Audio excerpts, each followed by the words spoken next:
أعوذ بالله من الشيطان الرجيم. بسم الله الرحمن الرحيم. والسماء ذات البروج واليوم الموعود وشاهد ومشهود. قتل أصحاب الأخدود النار ذات الوقود إذ هم عليها قعود وهم على ما يفعلون بالمؤمنين شهود. وما نقموا منهم إلا أن يؤمنوا بالله العزيز الحميد الذي له ملك السماوات والأرض والله على كل شيء شهيد. سورة البروج ہے، مکہ میں نازل ہونے والی. یہ قرآن کی ترتیب کے اعتبار سے سورت نمبر 85 ہے، 85، اور نازل ہونے کے اعتبار سے یہ مفسرین کا اندازہ ہے کہ یہ 27ویں نمبر پہ نازل ہوئی ہے.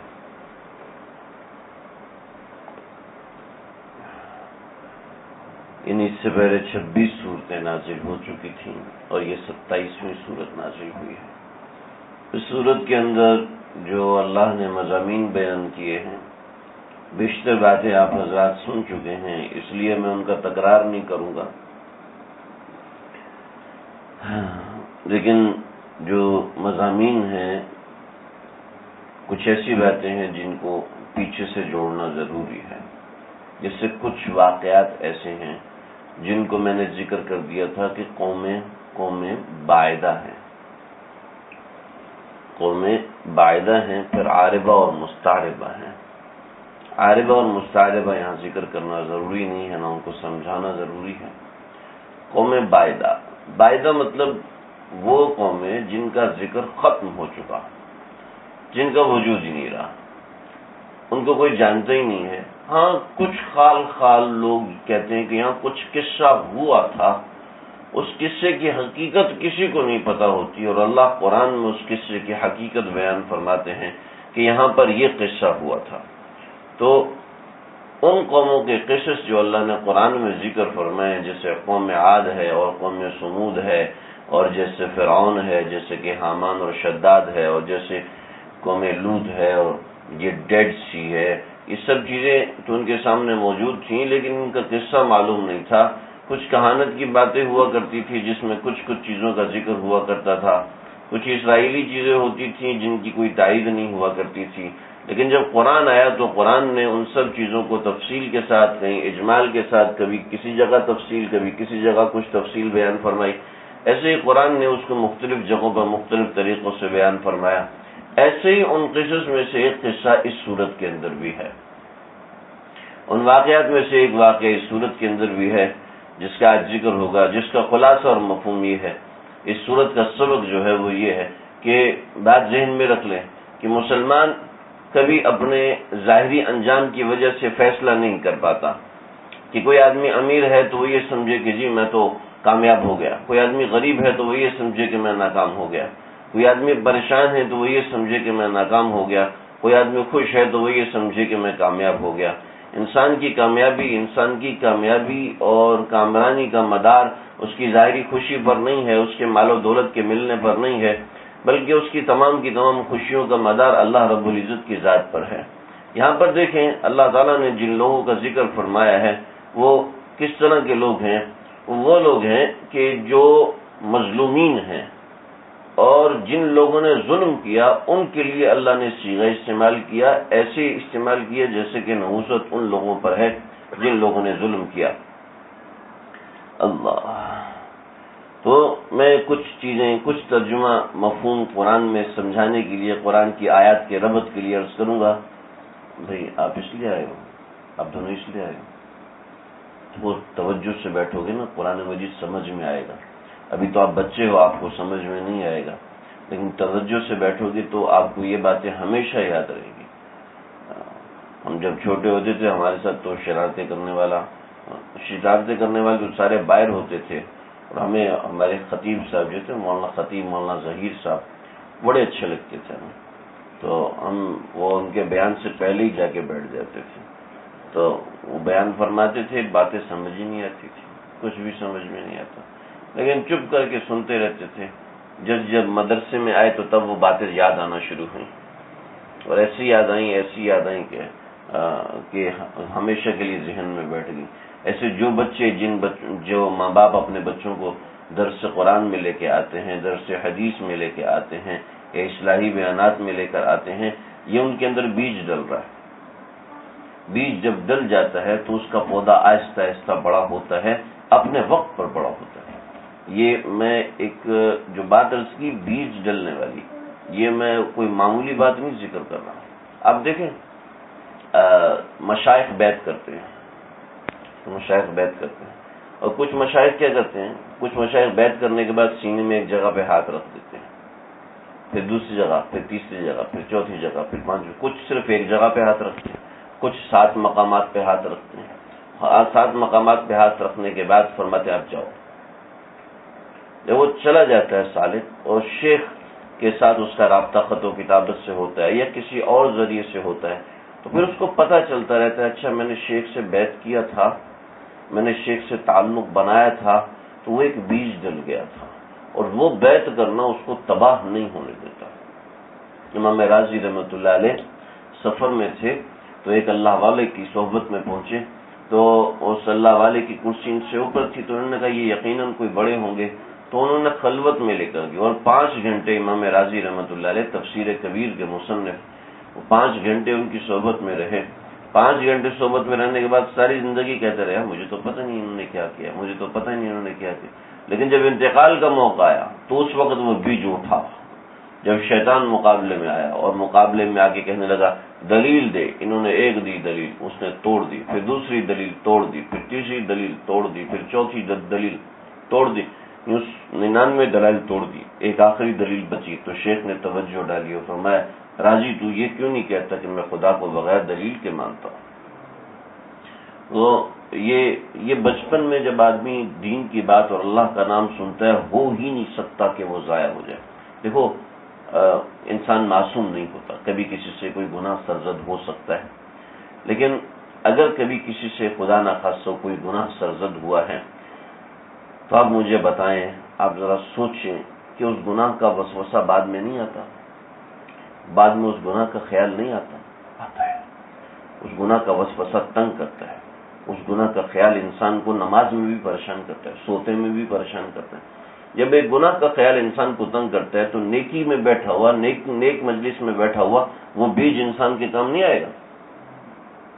تو اگر سمجھ میں نہیں بھی آتی، بعض دفعہ کچھ ایسی باتیں دقیق قسم کی بات ہو جاتی ہے، موٹی بات ہو جاتی ہے جو کہ عام طور پہ سمجھ میں نہیں آتی. بعض چیزیں ایسی ہوتی ہیں جو کہ باڈی لینگویج سے سمجھ میں آتی ہیں، اور خواتین ہماری ظاہر بات سامنے بیٹھ کے سننا جائز ہی نہیں ہے، ان کے سامنے بیٹھ کے دیکھنا جائز ہے. تو کہ مرد سے بھی نظر کی حفاظت کرنا عورت کا ضروری ہے. تو قل للمؤمنات یغضضن من ابصارهن ويحفظن فروجهن ولا يبدين زینتهن الا ما ظهر منها ولا يبدين زینتهن الا لبعولتهن. یہ اللہ نے پورا قرآن میں تفصیل بتائی ہے. تو یہ ہے کہ شیخ کے سامنے بھی بیٹھنا اور شیخ سے بلا حجاب بات کرنا یہ جائز نہیں ہے، حرام ہے. اللہ کے نبی نے کبھی ایسا نہیں کیا تھا. تو ہم کیسے آج کے زمانے کے پیر فقیر آج کل کے زمانے کے ایسے ہو جائیں کہ وہ خواتین کو براہ راست بیعت کریں، خواتین کو سامنے بیٹھ کے بیان کریں. اللہ ہم سب کی حفاظت فرمائے.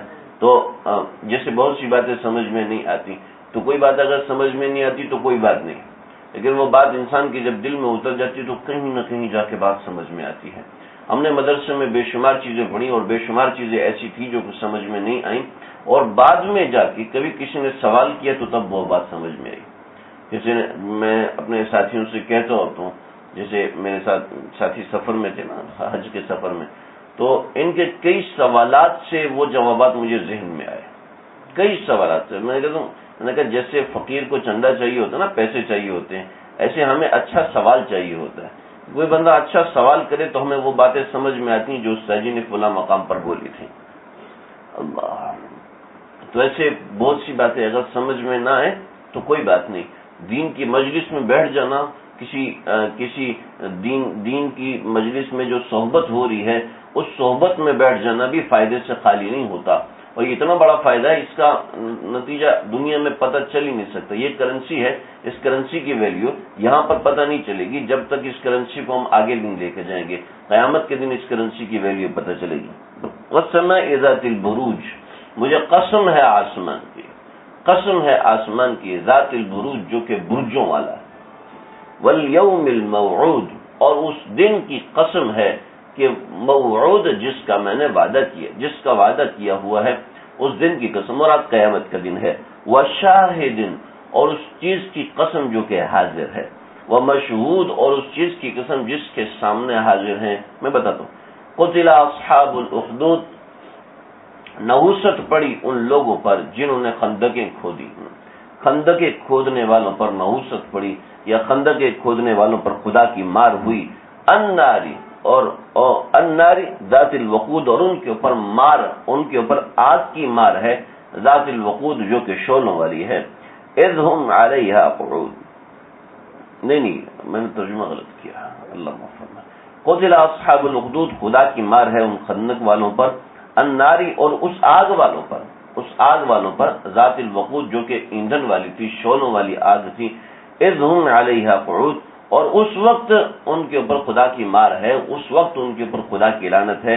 اذ ہم علیہا قعود، جب وہ اس کے اوپر کھڑے تھے. وہم علی ما یفعلون بالمؤمنین، اور جو کچھ وہ مومنوں کے اوپر کر رہے تھے شہود، وہ اس کے اوپر گواہ بھی تھے. وما نقموا منہم، اور وہ ایمان والوں کو سے جو انتقام لے رہے تھے وہ کسی بات کا نہیں تھا سوائے اس بات کے کہ الا ان یؤمنوا باللہ، کہ وہ اللہ پر ایمان لانے والے تھے، وہ اللہ پر ایمان لے کے آ چکے تھے. بس ان کا یہ قصور تھا، اس وجہ سے ان کو آزمائش میں مبتلا کیے ہوئے تھے. العزیز الحمید، جو کہ بڑے اقتدار والا ہے، بڑا قابل تعریف ہے. الذی لہ ملک السماوات والارض، اور وہ وہی ذات ہے جس کے لیے بادشاہت ہے آسمانوں کی اور زمینوں کی. اور واللہ علی کل شیء شہید، اور اللہ ہر چیز پر گواہ ہے، اللہ ہر چیز کے اوپر گواہ ہے. یہ 9 آیات کے ترجمہ میں نے آپ حضرات کے سامنے عرض کیا. اس کے اندر جو مضامین ہیں میں کوشش کروں گا ان کو، تمام مضامین کو آپ حضرات کے سامنے مختصر رکھ سکوں.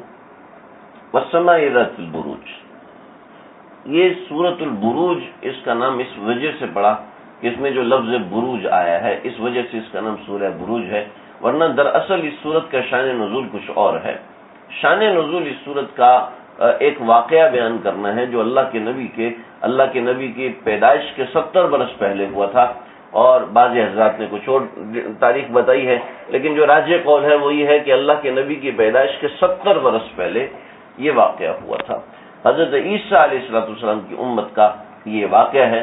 صاحب قصص القرآن حفظ الرحمان سہاروی رحمۃ اللہ علیہ انہوں نے کہا کہ یہ قصہ اور قوم تبع کا قصہ یہ ایک ہی ہے، لیکن بہرحال تفصیل ہے، میں ابھی اس کو بیان نہیں کر سکتا.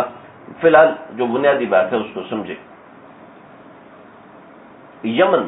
یمن جو ہے یہ آج کل جو یمن ہے یہ وہی یمن ہے، ٹھیک ہے.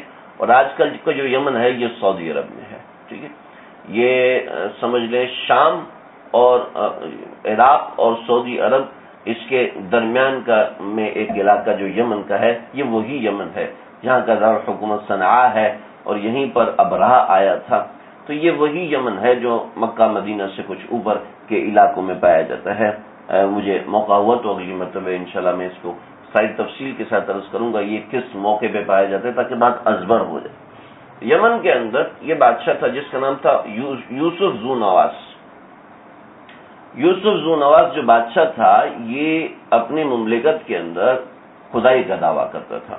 اس کی جو جوان رعایا تھی وہ تھی 12,000.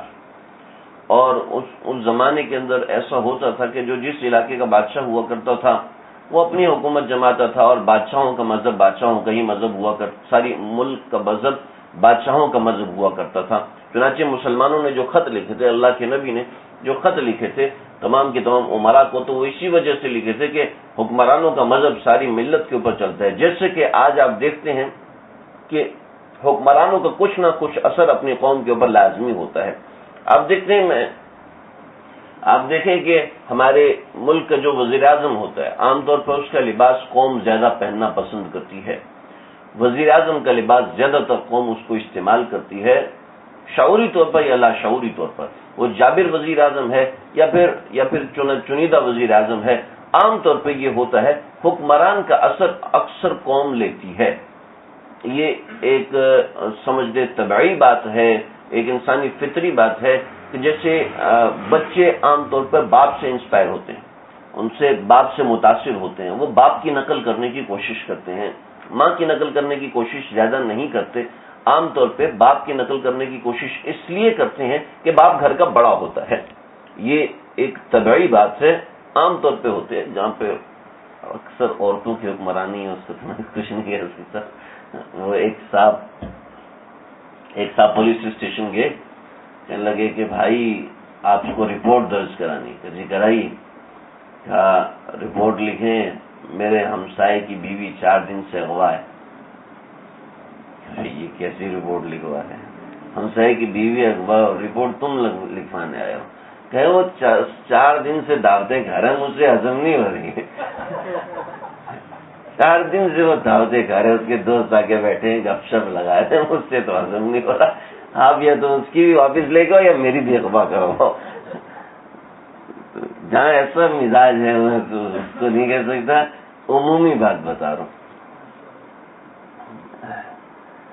تو اس زمانے میں یہ تھا کہ حکمران کا مذہب جو ہے وہ قوم کا مذہب ہوا کرتا تھا. چنانچہ صحابہ کرام نے جو سب سے پہلے خطوط لکھے اور سب سے پہلے جو ملکوں میں داخل ہوئے تو وہ درباروں میں داخل ہوئے. صحابہ کرام نے عوام الناس کو براہ راست بات نہیں کی، عوام الناس کے اوپر براہ راست کبھی حملہ نہیں کیا، کبھی عوام پر حملہ نہیں کیا. جب بھی حملہ کیا تو فوجوں پر حملہ کیا.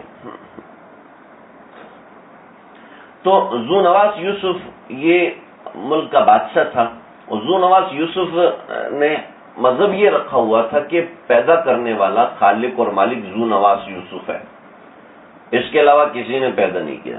چنانچہ اس کی حکمرانی تھی، سارے لوگ اس کو مانتے تھے. لیکن کچھ لوگ حضرت عیسیٰ علیہ السلام کے مذہب پر تھے جو کہ چھپ کے رہتے تھے، جیسے کہ راہب وغیرہ ہر مقام پہ ہوتے ہیں. اس کی سلطنت کے اندر ایک جادوگر تھا کہ جو جادو کے زور پہ بہت سے کام کر دیا کرتا تھا. چنانچہ اس نے کہا کہ بادشاہ سلامت میں تو بوڑھا ہو گیا ہوں، لہٰذا آپ ایسا کریں کہ کوئی ایسا نوجوان جو کہ بڑا سمجھدار ہو، آپ اس کو چنیے اور اس کو چن کے میری شاگردی میں ڈالیے، تاکہ مجھے جو منتر آتے ہیں، ساری زندگی جو محنت مجاہدے کیے ہیں، وہ میں سارا کا سارا اس کو سونپ دوں. جو موکلین جو جنات میرے قبضے میں ہیں سارے کے سارے میں اس کو دے دوں، تاکہ وہ آپ کی سلطنت کی حفاظت کرے گا، آپ کی فوجوں کی حفاظت کرے گا. تو آپ ایسا کریں وہ بندہ مجھے دے دیں. چنانچہ اس نے امتحان لیا اور جو ملک کا سب سے ذہین لڑکا تھا، اس کا نام روایتوں میں لکھا عبداللہ بن تامر. عبداللہ بن تامر کو اس نے بادشاہ نے جادوگر کے حوالے کیا. بعض روایتوں میں کاہن، اور جو صحیح روایتیں ان میں ہے جادوگر تھا. یہ اصل میں کاہن نہیں تھا، کیونکہ کہانت تو یہ مانتا نہیں تھا، یہ خود بادشاہ تھا اور اپنے آپ کو خود خدا کہا کرتا تھا. تو ظاہر بات ہے کہانت کہاں سے لے کے آئے گا. تو یہ جادوگر تھا اور اس نے اس لڑکے کو سکھانا شروع کیا. وہ لڑکا چونکہ بہت ذہین اور بہت سمجھدار تھا، اور ذہین اور سمجھدار ہونے کے ساتھ اس کو دوسری چیز یہ حاصل ہوئی کہ راستے میں اس کو ایک راہب ملا، اس کو اس راہب کی صحبت حاصل ہوگی. اور ایسے ہوئی کہ وہ چلتے ہوئے ایک مرتبہ وہ اپنی کتاب تورات پڑھ رہا تھا، تو اس کے کانوں میں اس کی آواز گئی اور اس کو بڑی اچھی لگی. وہ جا کے سننا شروع ہو گیا. وہ راہب آنکھیں بند کر کے تورات پڑھتا جا رہا تھا اور یہ عبداللہ بن تامر کھڑے ہو کے سنتا جا رہا تھا. چونکہ اللہ کا کلام تھا اور اللہ کا کلام ہونے کے ناطے اس کے دل میں اترتا گیا. جو دلائل تھے بالکل اس کے ذہن کے مطابق تھے، وہ اس کو سمجھ میں آتے گئے. تو اس نے کہا کہ یہ باتیں تو بالکل صحیح ہیں، تو آپ مجھے اس کی تعلیم کریں. لیکن میں تو بادشاہ کے خاص جادوگر ہے، میں اس کے پاس جاتا ہوں، تو مجھے اب کیا کرنا چاہیے؟ تو راہب نے کہا تم ایسا کرو کہ تم میرے پاس بھی آیا کرو اور اس کے پاس بھی جایا کرو. کہنے لگے میں دونوں کے پاس آتا ہوں تو ہوتا یہ ہے کہ جادوگر جو ہے وہ ناراض ہوتا ہے کہ تم دیر سے آتے ہو، اور جب واپسی پہ میں آپ کے پاس آتا ہوں تو گھر والے ناراض ہوتے ہیں کہ تم گھر دیر سے آتے ہو، تو میں کیا کروں؟ کہا بھائی تم کوئی ہیلا بہانہ کر لیا کرو، لیکن یہاں آنا نہیں چھوڑنا. اب یہ دونوں تعلیمات حاصل کر رہے ہو، دونوں تعلیمات ایکسٹریم پر ہیں. جادوگر کی تعلیمات اپنی جگہ پر بڑی زوردار ہیں اور راہب کی تعلیمات اپنی جگہ پر زوردار ہیں، لیکن یہ شش و پنج میں ہے کہ دونوں کے دلائل وہ موافق الفطرت چیزیں دکھاتا ہے. اس کے دلائل بالکل صحیح ہوتے ہیں، فطرت کے مطابق ہوتے ہیں. ایک مرتبہ ایسا ہوا کہ راستے میں ایک اتنا بڑا شیر آ گیا کہ جس نے پوری گلی بند کر دی. عام طور پہ ایسا شیر کسی نے دیکھا نہیں تھا. بعض روایتوں میں کہ اژدہا تھا. تو بہرحال حضرت مفتی اعظم پاکستان حضرت مفتی شفیع صاحب رحمۃ اللہ علیہ نے شیر لکھا ہے. چنانچہ وہ شیر کھڑا ہوا تھا اور وہ اتنا بڑا تھا کہ وہ اپنی جگہ سے ہل نہیں پا رہا تھا، لیکن خوفناک اتنا تھا کہ کوئی اس کے قریب نہیں جا پا رہا تھا. تو اس نے ایک پتھر اٹھایا اور کہا کہ اللہ اگر جادو برحق ہے تو اس پتھر سے یہ شیر مرنا نہیں چاہیے. پھر اگلا پتھر میں جادوگر کے نام کا ماروں گا، اور اگر وہ راہب برحق ہے تو اس پتھر سے یہ شیر مر جانا چاہیے. چنانچہ اس نے بسم اللہ کر کے وہ پتھر مارا. اس پتھر لگنے سے ایسا ہوا کہ شیر وہیں پر ڈھیر ہو کے مر گیا. عام طور پر ایک چھوٹے سے کنکر سے اتنا بڑا شیر مر نہیں سکتا. یہ مر گیا، یقیناً یہ راہب بالکل برحق ہے. چنانچہ اس نے جادوگر کو جا کے برا بھلا کہا کہ تو ایسا ہے، تو دھوکے باز ہے، تیری ساری حقیقت منکشف ہوگی. اور راہب کے پاس آ کے بیٹھ گیا. اور جادوگر نے بادشاہ کو بتایا نہیں، اور بظاہر بات بادشاہ کو ایسی باتیں اس نے کسی اور کو سکھانا شروع کر دی کہ میں اس کو سکھاتا ہوں. ہاں، اب یہ راہب کے پاس آنے لگا. راہب کے پاس آنے لگا تو لوگوں نے دیکھا کہ اس کے پتھر میں اتنی تاثیر ہے، اس کے دم کے اندر، اس کے کلمات کے اندر، اس کی دعا میں کتنی تاثیر ہوگی. چنانچہ لوگ اس کے پاس آنا شروع ہوئے کہ آپ نے پتھر مار کے اتنے بڑے شیر کو مار دیا، آپ یقیناً کافی کچھ سیکھ چکے ہیں جادوگر سے، آپ لہٰذا ایسا کریں کہ میری یہ بیماری دور کر دیں. تو اس کا طریقہ کار تھا. طریقہ کار یہ تھا، دیکھو بیماری سے شفا دینے والا میں نہیں ہوں، بیماری سے شفا دینے والے اللہ تعالیٰ ہیں. لہٰذا تم اللہ پر ایمان لے آؤ، میں تمہارے لیے دعا کر دیتا ہوں. جب میں تمہارے لیے دعا کروں گا تو انشاءاللہ اللہ نے چاہا تو تمہاری بیماری ختم ہو جائے گی. چنانچہ پہلا آدمی آیا اور پہلے آدمی کے ساتھ یہ معاملہ ہوا کہ وہ اسی وقت ٹھیک ہو گیا. اس نے دوسرے آدمی کو بتایا، دوسرے کے ساتھ، تیسرے کے ساتھ، چوتھے کے ساتھ. یوں بات ساری کی ساری 12,000 یا اس سے اوپر زیادہ جتنے بھی لوگ تھے سب میں پھیل گئی. لیکن بادشاہ بھی تغافل ہے. بادشاہ کے خاص مصاحب تھا جو کہ نابینا تھا، اور مادرزاد نابینا تھا، اس کو کبھی دکھائی دیا ہی نہیں تھا. اور مادرزاد نابینا کی آنکھیں لوٹ کے آنا یہ تقریباً ناممکن معاملہ ہے. تو وہ مادرزاد نابینا ہے، وہ اس نوجوان کے پاس آیا اور کہا میں بادشاہ کا مصاحب ہوں، یہ مسئلہ ہے. اس نے کہا ٹھیک ہے، آنکھیں لوٹانے والا میں تو ہوں نہیں، آنکھیں لوٹانے والی ذات تو اللہ کی ہے. ہاں تم اس پر ایمان لے آؤ، میں تمہارے لیے دعا کر دیتا ہوں، تو ہو سکتا ہے تمہاری آنکھیں واپس آ جائیں. چنانچہ وہ ایمان لے کر آیا، اس کی آنکھیں واپس آ گئیں. انہوں نے دعا کی. جب آنکھیں واپس آئیں تو یہ بادشاہ کے پاس پہنچا. بادشاہ نے دیکھا بھی تم تو دیکھ رہے ہو. اب بادشاہ سلامت، میری آنکھیں تو اللہ نے لوٹا دی. کہا یہ تیرا کون خدا ہے میرے علاوہ؟ کہا میرا خدا تو وہ ہے جس نے تجھے بھی پیدا کیا اور مجھے بھی پیدا کیا. تو نے تو مجھے پیدا نہیں کیا، اگر تو نے مجھے پیدا کیا ہوتا تو میری آنکھیں بھی تو صحیح کر دیتا. میں تو کئی سالوں سے تیرے ساتھ ہوں، اور اتنے برسوں میں تو نے آج تک میری آنکھیں صحیح نہیں کی. اور اس نے ایک مرتبہ اپنے اللہ سے دعا کی اور میری آنکھیں اس اللہ نے لوٹا دی. تو یہ تو مجھے تو سمجھ میں آ گیا کہ اس نے مجھے پیدا کیا، میری آنکھیں بھی اس نے ٹھیک کر دی، اور اس نے آپ کو پیدا کیا، آپ کو بھی اس کے اوپر ایمان لے کے آنا چاہیے. ٹھہر جا، تجھے ایمان لے کے لانے کی بات کر رہا ہے. کہا تجھے کس نے سکھایا؟ اس نے کہا میں نہیں بتاؤں گا. لیکن اس کو جب آرے کے اوپر رکھا گیا اور اس نے بتایا کہ مجھے فلاں لڑکے نے بتایا اور فلاں لڑکے نے یہ سکھایا ہے، اور کہا ٹھیک ہے اس کو لے کر آؤ. اور اس لڑکے کو لے کر آئے، عبداللہ بن تامر. تو اتنا جادو میں ماہر ہو گیا کہ تو وہ جادوگر جو کام نہیں کر سکا تو اس سے بڑھ کے کام کرنے لگا ہے. کہا نہیں، یہ میں نے نہیں کیا، یہ تو اللہ نے کیا جس نے مجھے اور تجھے پیدا کیا. کہا اچھا، یہ تجھے کس نے سکھایا کہ اللہ نے کیا؟ کہ مجھے فلاں راہب نے سکھایا. راہب کو بلاؤ. راہب کو بلایا. اب یہ تینوں بندے ہوئے ہیں. آری تو چاقو اور چھری سے تو جان آسانی سے نکل جاتی ہے. آری لی اور سر پہ رکھی اور وزیر کے 2 ٹکڑے کر دیے. اور پھر اس کے بعد وہ راہب کے سر پہ آری رکھی اور 2 ٹکڑے کر دیے. بڑا لمبا واقعہ. انہوں نے منتیں کی ہمیں چھوڑ دو، ہم تبلیغ نہیں کریں گے، ہم آگے نہیں بڑھیں گے، ہمیں چھوڑ دو. لیکن یہ لڑکا بالکل خاموش رہا. اس نے کوئی منت نہیں کی. کہ تو نوجوان ہے، تو بہت ذہین ہے، تجھے میں موقع دیتا ہوں. کہ مجھے موقع کی ضرورت نہیں ہے، آپ چاہیں تو مجھے ختم کر دیں. اچھا، اس کو اس سے بڑھ کے عبرت ناک موت دو. اس کو لے جاؤ پہاڑ پہ اور پہاڑ سے اوپر پہاڑ سے اس کو دکھاؤ کہ یہاں سے صرف تمہیں بادشاہ کا حکم بچا سکتا ہے اور کوئی ذات یہاں سے تمہیں نہیں بچا سکتی۔ چنانچہ اس کو لے کے چڑھے بہت اونچے پہاڑ پر، اور اونچے پہاڑ پہ لے جا کے کہا کہ یہاں صرف بادشاہ کا حکم تمہیں بچا سکتا ہے، اگر تم بات مانو گے تو وہی تمہارا رب ہے، وہی تمہیں بچائے گا۔ اس نے کہا دیکھو میں اپنے اللہ سے دعا کرتا ہوں، میرا اللہ برحق ہوا تو وہ مجھے بچائے گا، اگر میرا اللہ برحق نہ ہوا تو وہ مجھے نہیں بچائے گا۔ چنانچہ اس نے دعا کی، اسی وقت پہاڑ میں زلزلہ آیا، باقی سارے کے سارے لڑک گئے اور یہ آرام سے گھر واپس آ گئے۔ بادشاہ کو پتہ چلا میرے سارے سبھی مار کے یہ گھر چلا گیا، تو پھر بلایا اور کہا کہ اس کو سمندر میں لے جاؤ، اور سمندر میں لے جا کے، یہ یمن جو ہے وہ سمندر کے کنارے ہے، اس کو یمن میں لے جاؤ اور سمندر میں لے جاؤ، اور سمندر کے وسط میں جا کے اس کو کہو کہ بادشاہ کا حکم تمہیں یہاں سے بچا سکتا ہے، اگر اس کی بات مانتے ہو تو بچائیں گے، ورنہ نہیں بچائیں گے۔ تو پھر وہی ہوا کہ کشتی کے سارے لوگ ڈوب گئے اور یہ اکیلا بچ کے واپس آ گیا۔ کشتی ٹوٹ گئی اور اس کو ایک تختے پہ جگہ ملی، تختہ جناب کھسکتا ہوا ساحل سمندر پہ خود آ گیا، باقی سارے کے سارے سپاہی جو ہے وہ پانی میں ڈوب گئے۔ یہ پھر گھر واپس آئے تو کس نے بچایا تھا؟ میرے اللہ نے بچایا، جو تیرے نام لیوا تھے سارے کے سارے ڈوب گئے، معلوم ہوا کہ تو نہیں بچا سکتا۔ کہا کہ بادشاہ تو مجھے نہیں مار سکتا، تو جو کچھ بھی کر لے مجھے نہیں مار سکتا۔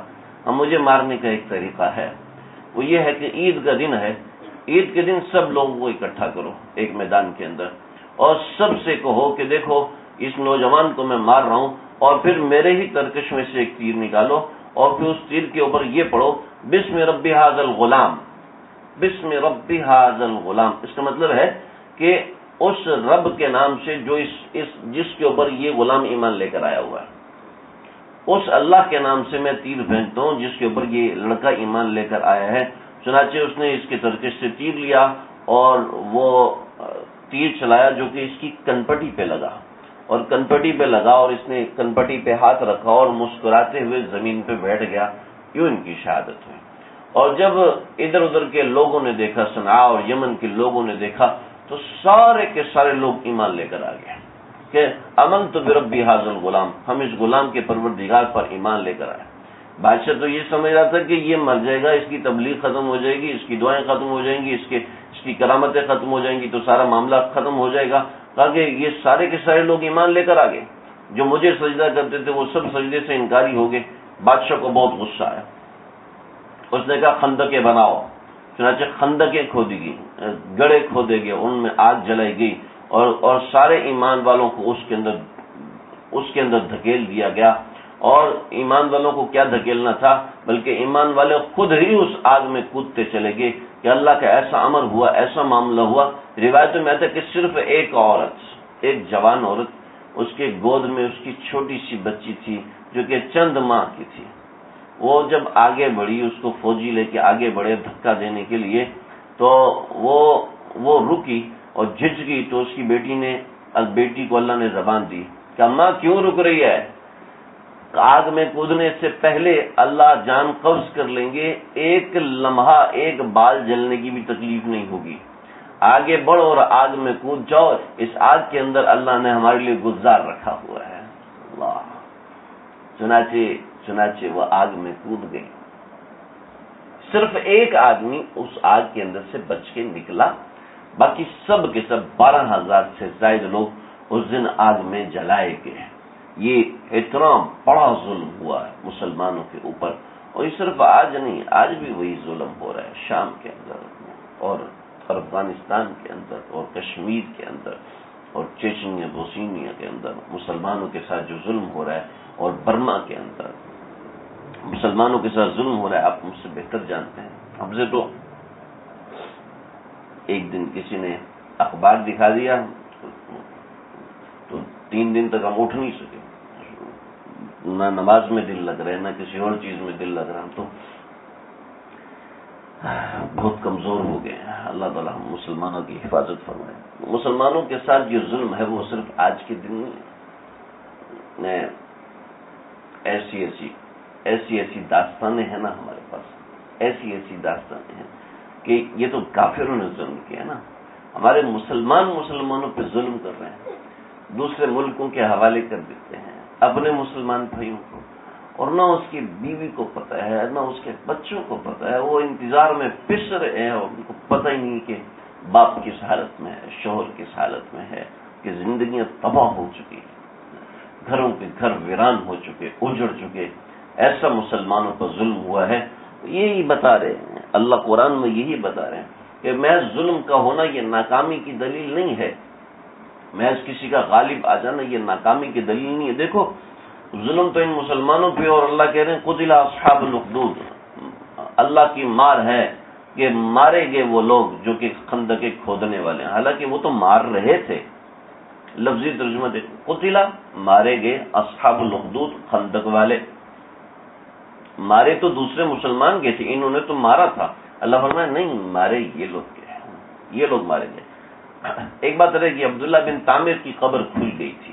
حضرت عمر رضی اللہ عنہ کے زمانے میں عبداللہ بن طامر کو جو دفن کیا گیا تھا، وہ ایسی وہ چار زانو، جیسے ہمارے جاوید بھائی بیٹھا نا، چار زانو بیٹھے ہوئے اور یوں ہاتھ رکھا ہوا، یوں ہاتھ رکھا ہوا تیر کے اوپر، یوں ہاتھ رکھا ہوا اور یوں ہی ان کو بیٹھے بٹھائے دفن کیا گیا. یوں بیٹھے بٹھائے دفن کیا گیا، یوں گڑا کھود کے اور پھر اس کے اوپر سلیبے لگائی، ان کو لٹایا نہیں گیا، بس ایسے ہی دفن کیا گیا. تو حضرت عمر کے زمانے میں کسی جگہ پہ کھدائی ہو رہی تھی تو دیکھا کہ ایک آدمی بیٹھا ہوا ہے اور قبر کے اندر بیٹھا ہوا ہے، اور اس نے اپنی کنپٹی پہ یوں 3 انگلیاں کر کے رچی ہوئی. اس کا یوں ہاتھ ہٹایا تو یہاں سے خون کا فوارہ چھوٹا اور خون بہنا شروع ہوا. انہوں نے پھر یہاں پر ہاتھ رکھا اور خون بند ہو گیا. بڑی حیرت کی بات ہے. حضرت عمر کو لکھا کہ کیا کریں. حضرت عمر نے فرمایا یہ وہی عبداللہ بن طامر ہے، وہی عبداللہ بن طامر ہے کہ جو یوسف ذو نواس کے سامنے ڈٹ گیا تھا، اور ڈٹ جانے کے بعد اس کی وجہ سے ہزاروں لوگوں نے کلمہ پڑھا، ہزاروں لوگ مسلمان ہوئے. اس کو ویسے ہی دفن کر دو اور قبر کا نشان مٹا دینا، ایسا نہ ہو کہ لوگ اس کی وجہ سے خرافات میں مبتلا ہو جائے.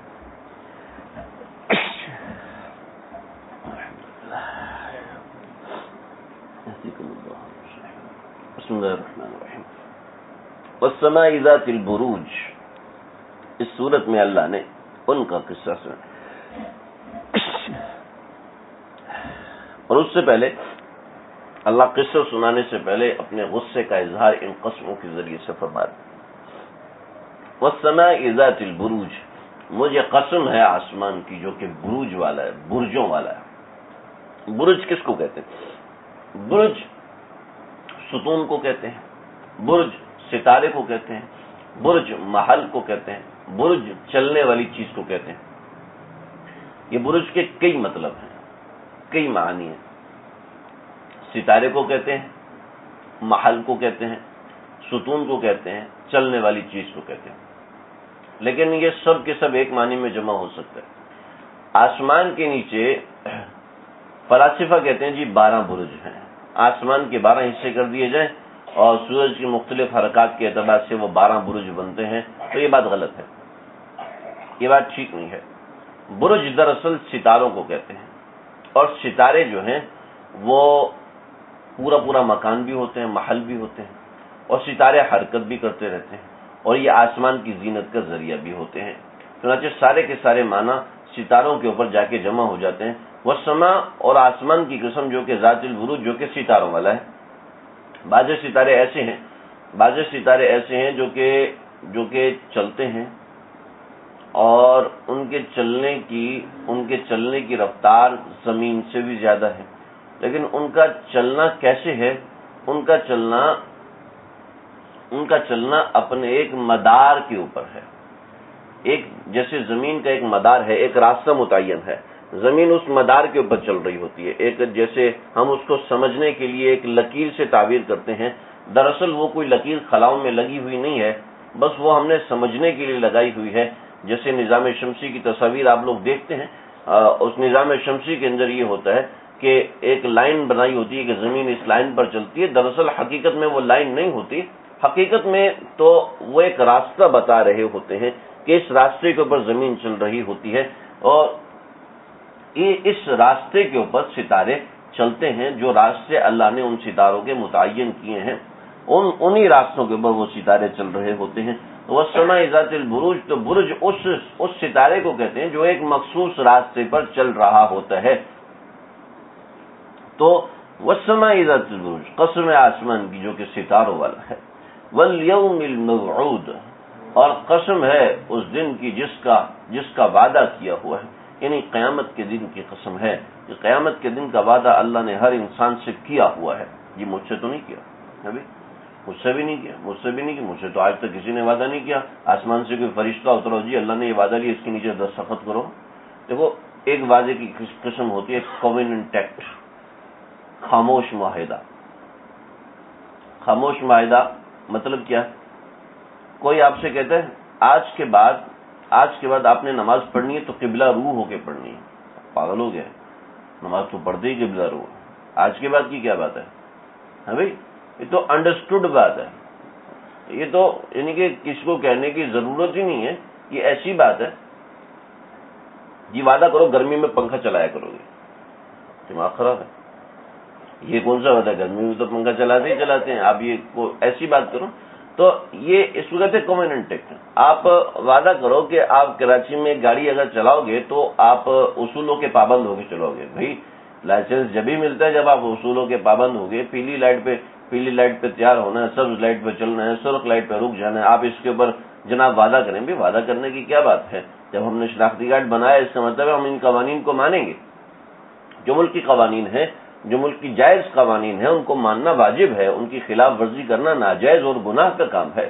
جیسے ہمارے ہاں رونگ آنا شروع ہو جاتے ہیں تو یہ رونگ آنا ناجائز اور گناہ ہے۔ حضرت شیخ الاسلام حضرت مفتی تقی عثمانی صاحب دامت برکاتہم فرماتے ہیں بہت سے ایسے گناہ ہیں جو کہ گناہ کبیرہ کہلاتے ہیں، لیکن ہمارے بڑے دیندار لوگ اس میں ملوث ہوتے ہیں۔ وہ ان گناہوں میں فرمائے ایک گناہ ہے رونگ آنا، غلط راستے پہ آنا۔ وہ کیسے؟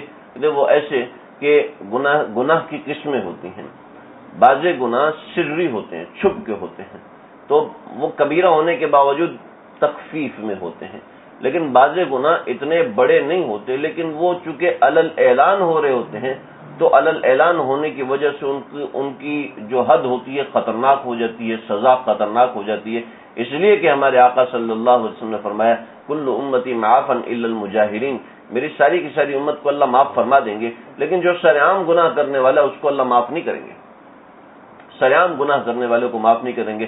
تو حضرت شیخ الاسلام مفتی تقی عثمانی صاحب دامت برکاتہم فرماتے ہیں کہ جو رونگ آنا ہے یہ سرعام گناہ ہے، یہ سرعام گناہ ہے، جہری گناہ ہے، اور جہری گناہ یہ گناہ کبیرہ سے بھی اوپر نکل جاتا ہے۔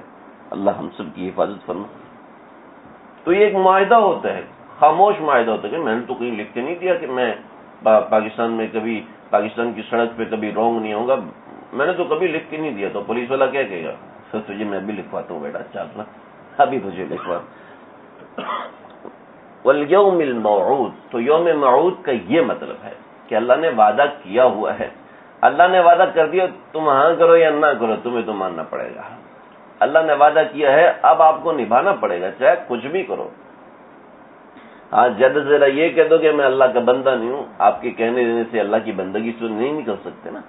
وشاہد و مشہود، اور قسم ہے حاضر کی، اور قسم ہے جس کے پاس حاضر ہوا جائے۔ ہمارے اکابرین نے اللہ ان کو جزائے عظیم دے، ان چھوٹی چھوٹی باتوں کے اندر ایسے عشقیہ مضامین بھرے ہیں، ایسے عشقیہ مضامین بھرے ہیں۔ جیسے مثال کے طور پہ اس کے اندر ایک بات مجھے یاد آ رہی ہے، اپنے اکابرین کی میرا اپنا کوئی اتنا زیادہ مشاہدہ اور مطالعہ نہیں ہے، فرمایا کہ وشاہد و مشہود، اس سے ترمذی کی روایت ہے، میں وہ بات آگے بتاتا ہوں، ترمذی جو لکھا ہوا ہے وہ میں پہلے آپ کو بتاتا ہوں، ترمذی کی روایت ہے۔ شاہد کا مطلب یہ ہے کہ جو حاضر ہے، مشہود کہ جس کے پاس حاضر ہوا جائے۔ شاہد سے مراد بھی اللہ تعالیٰ ہے اور مشہود سے مراد بھی اللہ تعالیٰ ہے، ٹھیک ہے، ایک بات ہوگی۔ دوسری ترمذی کی روایت، شاہد سے مراد جمعے کا دن ہے اور مشہود سے مراد عرفہ کا دن ہے۔ کیوں بھی؟ اس لیے کہ شاہد جمعے کا دن خود انسان کے پاس آتا ہے، جمعے کا دن خود بخود وارد ہوتا ہے، اور عرفہ کے دن کے لیے، عرفہ کا دن جن لوگوں کے لیے مخصوص ہوتا ہے ان لوگوں کو وہاں جانا پڑتا ہے، تو مشہود ہو گیا کہ وہ حاضر ہوتے ہیں وہاں، ورنہ جو عرفہ کا دن ہے، عرفہ کا دن کے جو احکامات ہیں، جیسے انہوں نے مغرب اور عشاء جو ہے وہ مغرب قضا کر کے عشاء کے ساتھ پڑھنی ہے، اگر دیر ہو گئی مزدلفہ میں پہنچتے ہوئے تو انہوں نے مغرب چھوڑ کے عشاء پڑھنی ہے، لیکن ہمارے لیے تو یہ حکم نہیں ہے نا جو پاکستان میں بیٹھے. تو عرفہ تو ان کے لیے عرفہ ہے جو وہاں پر حاضر ہیں. تو وہ شاہد و مشہود، مشہود سے عرفہ کا دن مراد ہے، اور شاہد سے جو ہے وہ جمعے کا دن مراد ہے. جن لوگوں نے حج نہیں کیا تو ان کو آسانی سے سمجھ میں نہیں آئے گا، جب وہ حج کریں گے تو انشاءاللہ ان کو سمجھ میں آ جائے گی. تو وہ شاہد و مشہود. ایک اور بات فرمائی جس میں جو مجھے سب سے پہلے یاد آئی تھی کہ شاہد سے مراد ہمارے آقا صلی اللہ تعالی علیہ وسلم ہیں، اور مشہود سے مراد ہم لوگ ہیں. شاہد سے مراد ہمارے آقا صلی اللہ علیہ وسلم ہیں کہ اللہ کے نبی ہمارے ایمان پر گواہی دیں گے. جس نے کلمہ پڑھا ہے اللہ کے نبی اس کے ایمان کی گواہی دے گا. اللہ جی یہ فیصل حیات ہے نا، اس نے میرا کلمہ پڑھا تھا، اس کو چھوڑ دے. واہ، اللہ کے نبی ایسے نام لے کے بولیں گے، واہ واہ واہ، سوچیے گا، اس کو دل مست ہو جائے گا. اور مشہود ہم لوگ ہیں کہ ہمارے اوپر اللہ کے نبی حاضر ہوں گے، اللہ کے نبی تشریف لائیں گے ہمارے اوپر، فرمائیں گے کہ اللہ جی اس نے کلمہ پڑھا تھا، اس نے لا الہ الا اللہ پڑھا تھا، محمد رسول اللہ پڑھا تھا. اللہ ہم کو وہ نصیب فرمائے. ایسا نہ ہو کہ ہمیں دیکھتے ہی اللہ کے نبی کو غصہ آ جائے کہ کس کی صورت بنا کے لائے ہو، یہ کیسے اعمال کو لے کر آئے ہو. ہمیں دیکھتے ہی اللہ کے نبی خوش ہو جائے، اچھا تم ہی تھے جو روزانہ درود شریف پڑھا کرتے تھے، اچھا تم ہی تھے جو میرے دربار پہ حاضر ہو کے رویا کرتے تھے، تم ہی تھے جو میرے دربار پہ حاضر ہونے کے لیے دعائیں مانگا کرتے تھے، تم ہی تھے جو کہ قرآن پڑھتے تھے تو مجھے ہدیہ بھیجتے تھے، تم ہی تھے جو 2 رکعت روزانہ میرے لیے پڑھ کے مجھے ہدیہ کیا کرتے تھے، تم ہی تھے جو دین کی بات کرتے تھے اور پھر مجھے ہدیہ کیا کرتے تھے، تم ہی تھے جو حدیث پڑھا کرتے تھے، تم ہی تھے جو حدیث سنا کرتے تھے. اللہ کے نبی کی باتیں طویل ہو جائیں. کاش ہمارا ایمان ایسا ہو جائے، کاش ہمارے اعمال ایسے ہو جائیں. اللہ ہمیں ایسا بنا دے. وشاہد و مشہود. پھر قتل اصحاب الاخدود، خدا کی مار ہے خندق کھودنے والوں پر، النار اور آگ والوں پر، ذات الوقود جو کہ ایندھن سے بھری ہوئی تھی آگ. اذ ہم علیہا قعود، کہ جب وہ ان کے اوپر بیٹھے ہوئے تھے، ان کے ساتھ بیٹھے ہوئے تھے. وہم علی ما یفعلون بالمؤمنین شہود، اور وہ جو مومنوں کے ساتھ کر رہے تھے اس کو دیکھ بھی رہے تھے. یہ فضول بات نہیں ہے کہ یہ کیسی بات، اللہ نے ان کے اوپر حجت تام کی ہے کہ ہر لحاظ سے وہ ظلم میں شریک تھے. لیکن آپ ذرا دیکھیں کس چیز پر ظلم تھا، ظلم اس چیز کا تھا. وما نقموا منہم، ان کو مومنوں سے کسی چیز کا انتقام نہیں لینا تھا سوائے اس بات کے الا ان یؤمنوا باللہ العزیز الحمید، کہ وہ اللہ پر ایمان لے کر آئے ہیں. بس ان کو بغض صرف یہ ہے کہ یہ اللہ پر ایمان لے کر آئے ہیں. آج یہ تو صرف کافروں کے لیے بات ہے. ہمارے حضرت مفتی نعیم صاحب دامت برکاتہم فرماتے ہیں یہ بات صرف کافروں تک نہیں رہی. آج ہمارے مسلمان ماں باپ اگر بچہ داڑھی رکھ لیتے تو ماں باپ اس کے خلاف ہو جاتے ہیں. اگر بچہ پردہ کرنا شروع ہو جائے تو ماں باپ اس کے خلاف ہو جاتے ہیں. اگر بچی شرعی پردہ کرے کہ میں غیر شرعی تقریب میں نہیں جاؤں گی تو خاندان والے اس سے ناراض ہونا شروع ہو جاتے ہیں. مائیں سب سے پہلے ناراض ہونے لگتی ہیں. میرے کراچی یونیورسٹی کے استاد ہیں، مجھے نام لینے میں بھی کوئی آر نہیں، محمود قاسم صاحب، بہت بڑے لیکچرار ہیں، بہت بڑے پروفیسر ہیں، بڑے نیک سیرت آدمی. وہ فرمانے لگے کہ میں ایک جگہ پر کیا ہوتا ہے جو بڑا ہوتا ہے، ڈین ہوتا ہے یا ہیڈ ہوتا ہے، میں وہاں پر یہ تھا تو میرے پاس ایک بچی کی والدہ آئی اور مجھے کہنے لگی آپ میری بچی کو سمجھائیں، یہ 3rd ایئر میں ہوگی، ابھی تک اس نے کوئی لڑکا دوست نہیں بنایا کہ اس کا کہیں سے رشتہ ہے. مجھے بتا، وہ دنیا دار، ان کو اردو بھی پوری طرح نہیں آتی تھی، صرف انگریزی میں بات کرتے تھے. وہ بتاتے ہوئے رو پڑے، پتہ نہیں کیا ہو گیا ہماری عورتوں کو، ہماری ماؤں کو، ہماری بیٹیوں کو پتہ نہیں کیا ہو گیا. وہ بچیوں کو اس لیے کالج بھیجتی ہیں کہ وہ جا کے رشتے تلاش کریں، بچوں کو اس لیے شادیوں میں بھیجتی ہیں کہ جا کے ان کے رشتے تلاش کریں تاکہ کوئی لڑکا ان کو بھا جائے. جس کی ابتدائی گندگی سے ہوگی اس کی انتہا کیسے ہوگی؟ ساری زندگی کا مدار ہی اگر ہم نے اس طریقے پہ گزارنا ہے، اس نہج پہ گزارنا ہے جو نہج کفار نے متعین کیا ہے. بھائیو، ہماری پھر زندگی مسلمانوں جیسے، تھوڑا آگے تشریف لیں، ہمارے کچھ ساتھی آئے ہیں ابھی تو کھڑا ہونا پڑے. وما نقموا منهم الا ان يؤمنوا بالله، اکبر نذیر اکبر الہبادی جج تھے، رقیبوں نے رپٹ لکھائی ہے جا جا کے تھانے میں، رقیبوں نے رپٹ لکھائی ہے جا جا کے تھانے میں، اکبر نام لیتا ہے خدا کا اس زمانے میں، اکبر اس زمانے میں خدا کا نام لیتا ہے، اکبر اس زمانے میں نماز پڑھتا ہے۔ بیٹا نماز پڑھو گے تو اسکول میں چکر آئیں گے، لہذا بھی سو جاؤ، 7 بجے اٹھنا، 8 بجے اٹھنا۔ یہ ماں باپ ترغیب دے رہے ہوتے ہیں۔ یقین کیجئے ہم کوئی بات اپنی طرف سے نہیں بولتے، عمومی طور پر کبھی کوئی بات نکل جائے تو انسان ہے، غلطی سرزد ہم سے بھی ہو سکتی ہے، معصوم نہیں ہے، لیکن عمومی طور پر جو درس ہے یا تدریس ہے یا قرآن سامنے رکھا ہے، کوشش یہ ہوتی ہے کوئی اپنے ذاتی مشاہدے کی بات نہ کریں، اگر کرتے ہیں تو بتا دیتے یہ ذاتی مشاہدہ ہے۔ عام طور پہ جو بھی بات ہوتی ہے وہ قرآن و حدیث سے کوئی نہ کوئی جزئی ہوتی ہے۔ ہمارے ساتھی ہیں بہت قابل مفتی، بہت قابل، ایک دارالفتہ کے نگران بھی ہیں، اس وقت بھی نگران ہیں ماشاءاللہ، اور ابھی تک کوئی شکایت نہیں کہ کہیں غلط فتویٰ نکل گیا، کہیں کورٹ وغیرہ میں اپیل ہوگی کہ فتویٰ غلط تھا مولوی صاحب کا، ابھی تک کوئی ایسی بات نہیں، اور برس سے یہ کام کر رہے ہیں۔ ایک فتویٰ لکھا، اس فتوے کے اندر اس کی نظیر نہیں مل رہی تھی، تو نظیر مطلب یہ کہ اس جیسا فتویٰ ہمارے اکابرین نے کسی نے لکھا ہو، بعین ہی یہ نہیں لیکن کسی اور نے لکھا ہو، وہ لے کر آؤ۔ تو وہ لے کر آئے حضرت مولانا یوسف ودھانی رحمۃ اللہ کی کتاب سے۔ خبردار، اس کی نظیر ہم قبول نہیں کرتے، ہم ان 3 کتابوں کی نظیر قبول کریں گے، اس کے علاوہ کبھی نہیں قبول، ان 3 میں سے لے کر کو سر جی اس میں تو نہیں ہے، تو پھر کیوں کفر کا فتویٰ لکھا؟ کھڑا کر دیا مفتی صاحب نے، پورا دن کھڑا رکھا، نہ بھائی ڈھونڈ کے دکھاؤ مجھے، اسی کتابوں سے۔ مفتی صاحب کو پتا ہے کہ اس میں نہیں کہا، نہیں اسی میں سے۔ تم نے زبان کیسے کھول دی اللہ کے جائز اور ناجائز کے حوالے سے؟ تم نے زبان کیسے کھول دی کسی شخص کے بارے میں کہ یہ کافر ہو گیا؟ بھائی میں ایسی بات نہیں کر رہا، یہ ساری تمہید اس لیے باندھی کہ اللہ نے قرآن میں فرمایا المنافقون والمنافقات بعضهم من بعض یأمرون بالمنکر وینہون عن المعروف۔ یہ خود میں نے مفتیان کرام سے پوچھا، پھر بڑے مفتی صاحب سے تحقیق کرے کہ حضرت میں جو یہ بات کرتا ہوں، یہ بات غلط کرتا ہوں، یہ صحیح کرتا ہوں؟ فرمایا کہ بعین ہی یہی بات میں بھی کرتا ہوں جو تم کرتے ہو۔ تو فرمایا کہ بتاؤ کہ جو گناہ کا حکم دیتے ہیں یا اپنی اولاد کو گناہ پر مجبور کرتے ہیں یا گناہ کی طرف لے کر جاتے ہیں اپنی اولاد کو، یہ منافقوں والا کام کر رہے ہیں۔ جو اپنی بیویوں کو گناہ پر مجبور کرتے ہیں، بیوی کہتے ہیں میرے ساتھ تصویر کھنچواؤ، میرے ساتھ فلاں پارٹی میں جاؤ ورنہ میرا پروموشن رک جائے گا، جو بیوی کو اس بات پہ مجبور کرتے ہیں، جو اپنی بچیوں کو اس بات پہ مجبور کرتے ہیں کہ وہ ان کے ساتھ گناہ میں شریک ہوں، ان کو موٹیویٹ کرتے ہیں کہ تم یہ گناہ کرو، ان کو موٹیویشن کے لیے گھر میں ٹی وی لا کر دیتے ہیں، ان کو موٹیویشن کے لیے گھر میں وہ چیزیں مہیا کرتے ہیں کہ جس کی وجہ سے وہ گناہ میں مبتلا ہوں، تو یہ بھی منافقوں والا کام کر رہے ہیں۔ اللہ ہم سب کی حفاظت فرمائے۔ وما نقموا منهم الا ان يؤمنوا بالله، کہ یہ تو صرف اس لیے مخالفت کرتے ہیں کہ وہ ایمان لے کر آئے ہیں۔